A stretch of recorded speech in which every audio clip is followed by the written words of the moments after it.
त्या रणबीर सिंगच्या पिक्चर मधलं गाणं माहित आहे का हो तुम्हाला? अपना टाइम आएगा. आता तर आमचा टाइम आलाच आहे.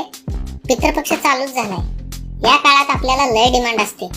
पण मला एक कळत नाही, माणूस गेल्यावर त्याच्या तिसऱ्या आणि 10व्यालाच आमची आठवण येणार का?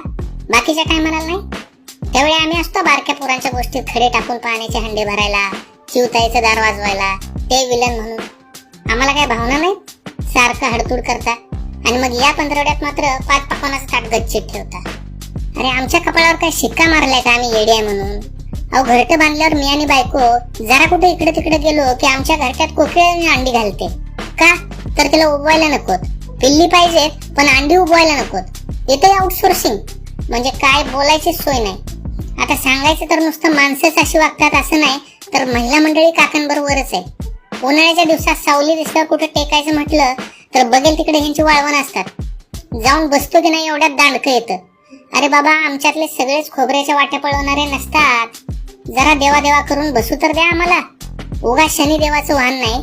जो देव माणसाची कर्म बघून फळं देतो त्या देवाचं मी वाहन आहे हे तरी लक्षात ठेवा रे. तुम्हाला काय वाटलं? तुम्ही आमच्याशी कसेही वागायला नाही मी विसरून जाऊ का? असं कधीच होत नसतंय. आम्ही तर कम्युनिटी मीटिंग घेऊनच ठरवतो ह्याच्या म्हाताऱ्याला शिवायचंच नाही. अहो काही जणांना अद्दल घडवायलाच लागते. तिथं बाजूला जाऊन बसतो पण शिवत नाही. बघतो मग काय करतोय ते. भाई आपला भी कुछ उसूल रहता है ना. इथं लोक आफ्रिकेतली पोपट आणून पाळतील पण इंडियन कावळा त्यांना चालत नाही. का चालत नाही? आम्ही काय असतो म्हणून? सांगायचा मुद्दा हा की आमच्याशी व्यवस्थित राहा. आम्ही म्हणत नाही आम्हाला फुटाणे टाका, हिरवे मूग टाका, या उद्या त्या उद्या, ते कोणाला द्यायचं ते द्या. पण आम्ही 2 मिनिटं कुठे निवांत बसलेलो असताना उगाच तिथनं हाकलू नका. निदान पितरांच्या महिन्यातलं तरी आमचं महत्व समजून घ्या लेकानो.